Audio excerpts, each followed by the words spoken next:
बरेली में सीएम योगी आदित्यनाथ का संबोधन। नगर निकाय चुनाव के दौरान मैं यहाँ आया था।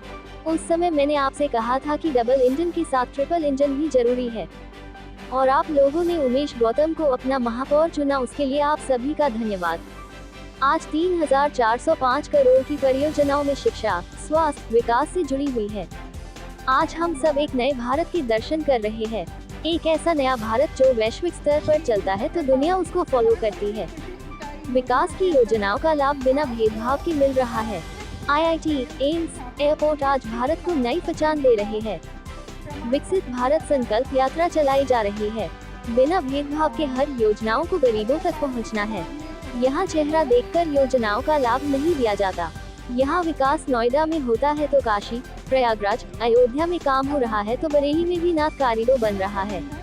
नाथ कॉरिडोर के जितने मार्ग हैं उन सबको स्वीकृति देने के बाद हम बरेली आए हैं। नॉर्थ कॉरिडोर को बरेली में देने आए हैं। आत्मनिर्भर भारत योजना से भी देश तरक्की करेगा। वन डिस्ट्रिक्ट वन प्रोडक्ट की योजना से देश आगे बढ़ेगा। हमें यूरोप की बात नहीं, हमें अपने प्रोडक्ट की बात करनी है। गुलामी की मानसिकता से आगे बढ़ने का यही तरीका है। भारत का हर नागरिक अपने कर्तव्यों का पालन करेगा तो भारत विकसित भारत बनेगा। 500 वर्षों बाद अयोध्या में भव्य राम मंदिर का निर्माण हो रहा है। लोग अयोध्या का नाम लेने से संकोच करते थे। लोगों को लगता था कि अयोध्या का नाम लेंगे तो लोग डरते थे। आज पूरी दुनिया अयोध्या आना चाहती है। पीएम के नेतृत्व में त्रेतायुग की अयोध्या के दर्शन करने को आपको मिल जाएंगे। 22 जनवरी को प्राण प्रतिष्ठा की तैयारी चल रही है। जो लोग जाति के नाम पर बंटना चाहते हैं उनसे सावधान रहने की जरूरत है। हर काम देश के नाम। आज यूपी को आपने देखा है। 2017 से पहले बरेली में कर्फ्यू लगता था। मैंने उस वक्त आने का कार्यक्रम बनाया था लेकिन मुझे नहीं आने दिया गया था। कर्फ्यू लगाने वालों के घरों में कर्फ्यू लग जाएगा। तारांकन, बरेली, रामपुर, अलीगढ़, मुजफ्फरनगर में कर्फ्यू लगता था लेकिन अब कांवड़ यात्रा निकलती है।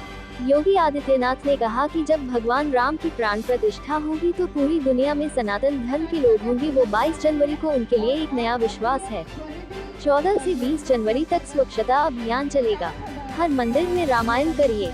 22 को सार्वजनिक अवकाश होगा। उस दिन घरों में दीप जलाओ। नए भारत की नई दीपावली मनाओ। अयोध्या आने का भी निमंत्रण दिया। बरेली से कविता सिंह की रिपोर्ट।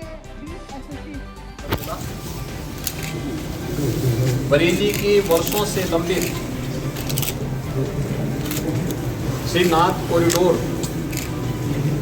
परियोजनाओं का अवलोकन करने और उनमें से कुछ परियोजनाओं को स्वीकृत करने का भी अवसर प्राप्त हुआ है।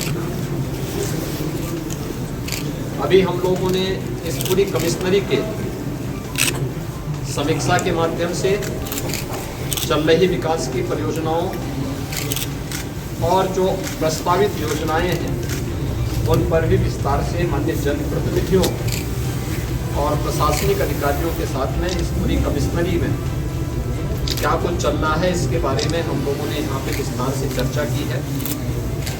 खासतौर पर इस कमिश्नरी में 2 म्यूनिसिपल कॉरपोरेशन हैं, बरेली और शाहजहांपुर। सेफ सिटी के रूप में इन्हें डेवलप करना। इसके अलावा नगर पालिका परिषद भी है, इसमें बदायूं भी है, पीलीभीत भी है।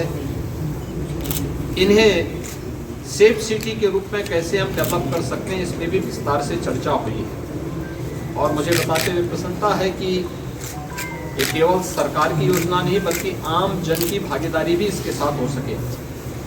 सेफ सिटी के इस पूरे कॉन्सेप्ट के साथ में हम जोड़ रहे हैं जिसमें integrated command and control centre के माध्यम से हम शहर की सुरक्षा, शहर की ट्रैफिक की व्यवस्था और स्वच्छता को ध्यान में रख करके इस पूरे अभियान को आगे बढ़ाने की एक बड़ी कार्य योजना के साथ कार्य कर रहे हैं और बहुत शीघ्र इसका एक स्वरूप हम सबको देखने को मिलेगा।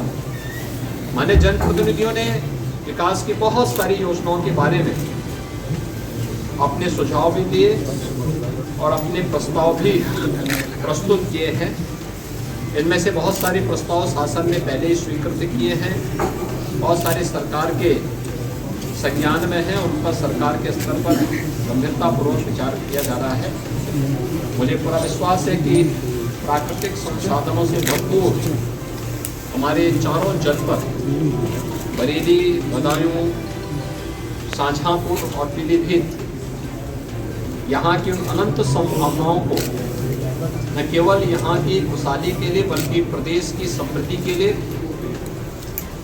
हम आगे बढ़ाने में माननीय जनप्रतिनिधियों की मदद से सफल होंगे।